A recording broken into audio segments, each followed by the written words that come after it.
नमस्कार। अगस्त के current affair के रूप में अभी नियुक्तियों के बारे में हम लोग पढ़ेंगे।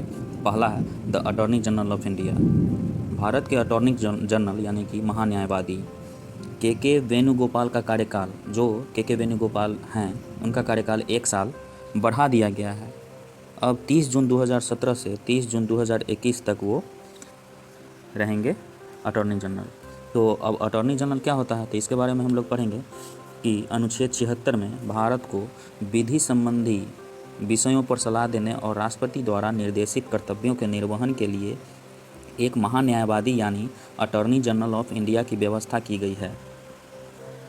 इसमें महान्यायवादी यानी attorney general of India Bharat सरकार का प्रथम विधि अधिकारी होता है, ये भी क्वेश्चन आता है। और उधर जो था पीछे अनुच्छेद 76, योग्यता क्या होता है महान्यायवादी बनने के लिए? राष्ट्रपति उच्चतम न्यायालय के न्यायाधीश नियुक्त होने की योग्यता रखने वाले किसी भी व्यक्ति को महान्यायवादी नियुक्त करता है। मतलब क्या कि उच्चतम न्यायालय का न्यायाधीश जो बनाने के लिए जो योग्यता है वही महान्यायवादी नियुक्ति के लिए होता है। वह राष्ट्रपति के पश्चात पर्यंत तक अपना पद धारण करता है, पर चूँकि उसकी नियुक्ति मंत्रिमंडल की सलाह पर की जाती है, अतः परंपरा अनुसार सरकार बदलते ही वह त्यागपत्र दे देता है। तो ये क्वेश्चन, इसमें कौन कौन सा क्वेश्चन है कि उसका कार्यकाल क्या हो गया और योग्यता क्या हो गया और कब तक वो अपने पद पे रह सकता है, ये है। तो महान्यायवादी को भारत के राज्य क्षेत्र के सभी न्यायालयों में सुनवाई का अधिकार होता है और वह संसद का अधिकारी सदस्य न होता है, फिर भी संसद की कार्यवाहियों में भाग लेता है और वक्तव्य दे सकता है, पर उसे सदन में मत देने का अधिकार नहीं होता है। वह मंत्रिमंडल का सदस्य भी नहीं होता है।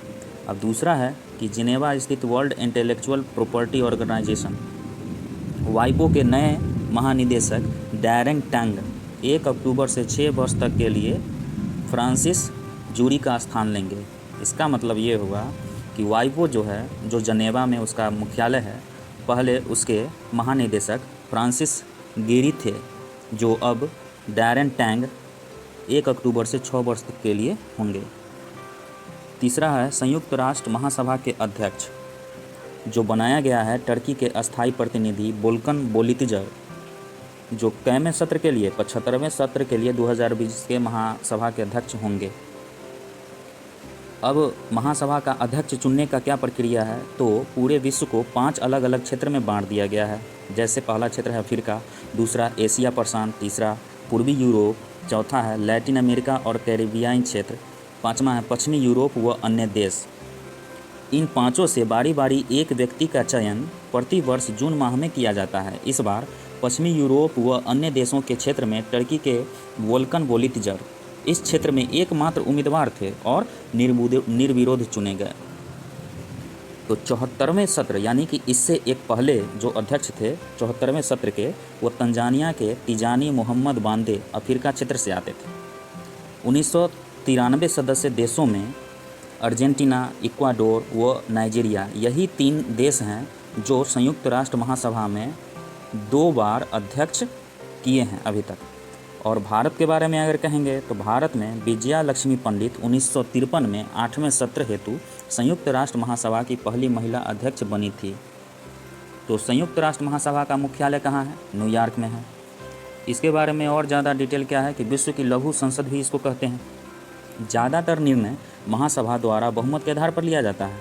हालांकि कुछ महत्वपूर्ण प्रश्नों के संबंध में उपस्थिति व मतदान कराने वाले 2/3 सदस्यों का अनुमोदन आवश्यक होता है। अब संगठन के कार्य क्या हैं, यानी कि महासभा के क्या कार्य हैं? तो संगठन के प्रमुख अंगों के सदस्यों का चुनाव करना, महासचिव की नियुक्ति करना, संयुक्त राष्ट्र के बजट का अनुमोदन करना, अंतर्राष्ट्रीय न्यायालय के न्यायाधीशों का चुनाव करना, महत्वपूर्ण प्रश्नों व प्रकरणों का निर्णय लेना तथा संगठन में बने सदस्यों को प्रवेश देना, ये संगठन के कार्य हैं। और इन कार्यों को करने के लिए 7 समितियां बनाई गई हैं। वो हैं आर्थिक समिति, सामाजिक समिति, राजनीतिक समिति, न्यास समिति, विधि समिति, शासकीय समिति और 7वां है विशेष राजनीतिक समिति। चौथा करंट अफेयर के रूप में पढ़ेंगे कि अमेरिकी वायुसेना के पहले अश्वेत chief of staff Charles Brown junior बने हैं, जो कि पहले अश्वेत हैं। ये क्वेश्चन इंपॉर्टेंट इसलिए हो जाता है क्योंकि हाल ही में पहले अश्वेतों पर हमला हुआ है, जिसमें एक पुलिस वाले ने एक अश्वेत को कस्टडी में मार दिया। तो ये क्वेश्चन इंपॉर्टेंट हो जाता है। 5वां है गायत्री ईश्वर कुमार यूके में भारत के जून 2020 से राजदूत है।